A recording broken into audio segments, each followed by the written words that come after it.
Viewers welcome back in our programme ji. Doctor साहब साडा अगला मैसेज सरी कनेडा तो वीर धर्म सिंह जी का है।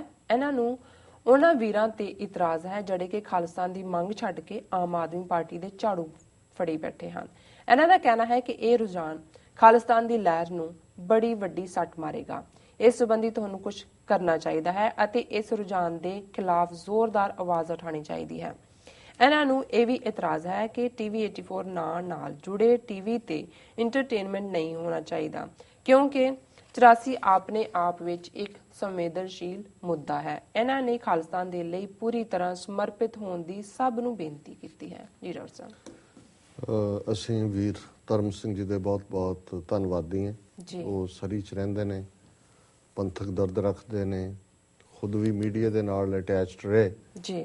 और समय समय जदों कोई मुद्दा आंदा है जिवें पिछले दिनां च भाई गुरबख्श सिंह होरां दे अणमिथे समय दे वरतदा सी उदों वो कॉल भी करते हैं, अपने जज्बातां दा इजहार भी करते हैं जी। सो उन्होंने अज ही कॉल किया।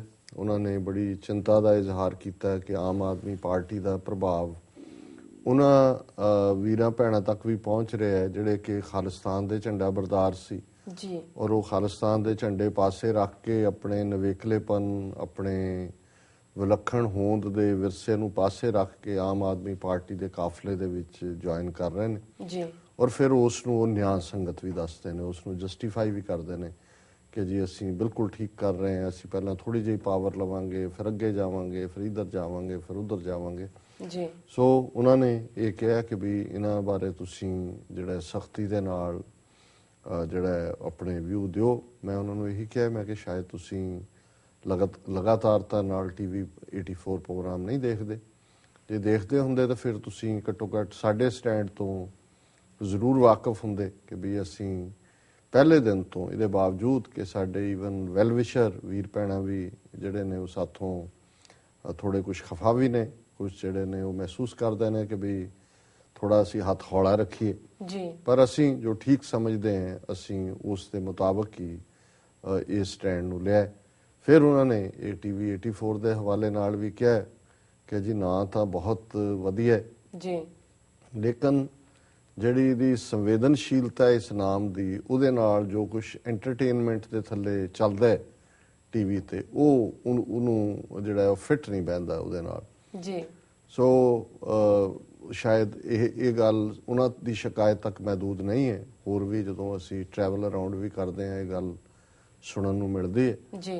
और मैं उन्हां नाल सहमत नहीं है पर मैं उन्हां नूं भी और जिथे भी ये सवाल आंदा उन्होंने ये दस्सण दा यतन करदा है कि भी जे असीं सिर्फ एजुकेशन चैनल दे थल्ले ऑपरेट करते हैं फिर संभव हुंदा है कि भी असीं सिर्फ सिख धार्मिक जां सियासी जे असीं इस किस्म का भी कर लईए फिर भी साडे कुछ वीर सानू ये सुझाव देणगे अजे भी कई दिंदे ने कि जी इहदे ते सियासत घट होए।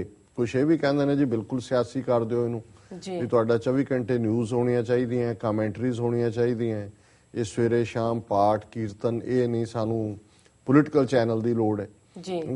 कुछ जिहड़े ने वो ये भी सुजैसट करते हैं कि जी साडा बिल्कुल तुसीं जे सिੱਖੀ 'ਚ धर्म का प्रचार नहीं है तो कुछ भी नहीं है, तुसीं इहनूं 24 आवर धार्मिक चैनल बनाओ, इस दे विच होर सियासी गल्लां ना करो जी।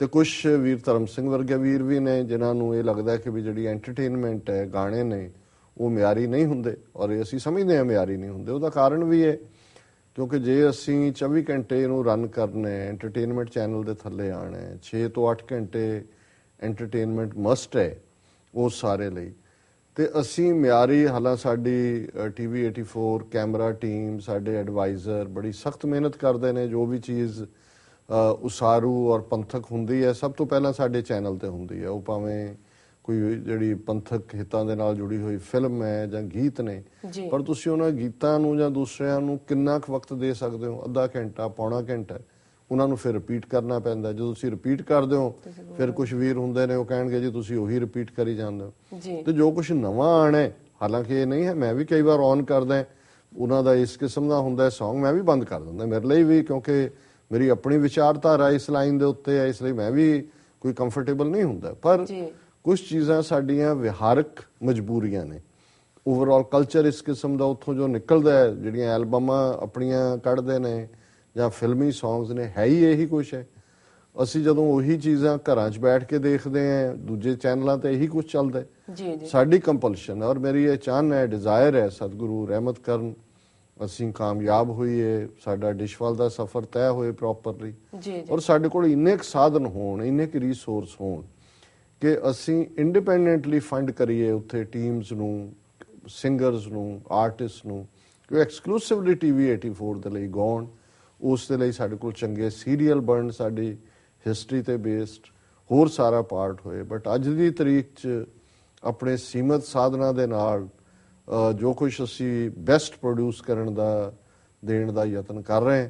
ਔਰ ਤੁਸੀਂ ਦੇਖਿਆ ਹੋਵੇਗਾ ਕਿ ਪਿਛਲੇ ਕੁਛ ਦਿਨਾਂ ਤੋਂ ਜਿਹੜਾ ਇੱਕ ਖਾਸ ਸ਼ੋਅ ਜਿਹੜਾ ਵਿਦ ਮਾਸਟਰ ਮਹਿੰਦਰ ਸਿੰਘ 7 ਵਜੇ ਚੱਲਦਾ ਹੈ ਜੀ, ਉਹ ਇੱਕ ਨਵੇਂ ਸ਼ੋਅ ਹੈ ਜਿਹੜਾ ਕਿ ਅਸੀਂ ਐਡ ਕੀਤਾ ਹੈ, ਜਿਹਦੇ 'ਚ ਜਿਹੜੀਆਂ ਡਿਸਟਿੰਗੁਇਸ਼ਡ ਪਰਸਨੈਲਿਟੀਜ਼ ਨੇ, ਵਿਚਾਰਧਾਰਾ ਦੇ ਵੱਖਰੇਵੇਂ ਵਾਲਿਆਂ ਵੀ। ਹਾਲਾਂ ਉਹਦੇ ਤੇ ਵੀ ਮੈਨੂੰ ਲੱਗਦਾ ਹੈ ਇੱਕ ਦੋ ਨੇ ਮੈਨੂੰ ਕਿਹਾ ਵੀ ਕਿ ਜੇ ਤੁਹਾਡੀ ਸੋਚ ਸਿੱਕੇਬੰਦ ਹੁੰਦੀ ਹੈ ਪਰ ਉਹਦੇ 'ਚ ਕੁਝ ਕਨਫਿਊਜ਼ਨ ਵਾਲੇ ਵੀ ਹੁੰਦੇ ਨੇ।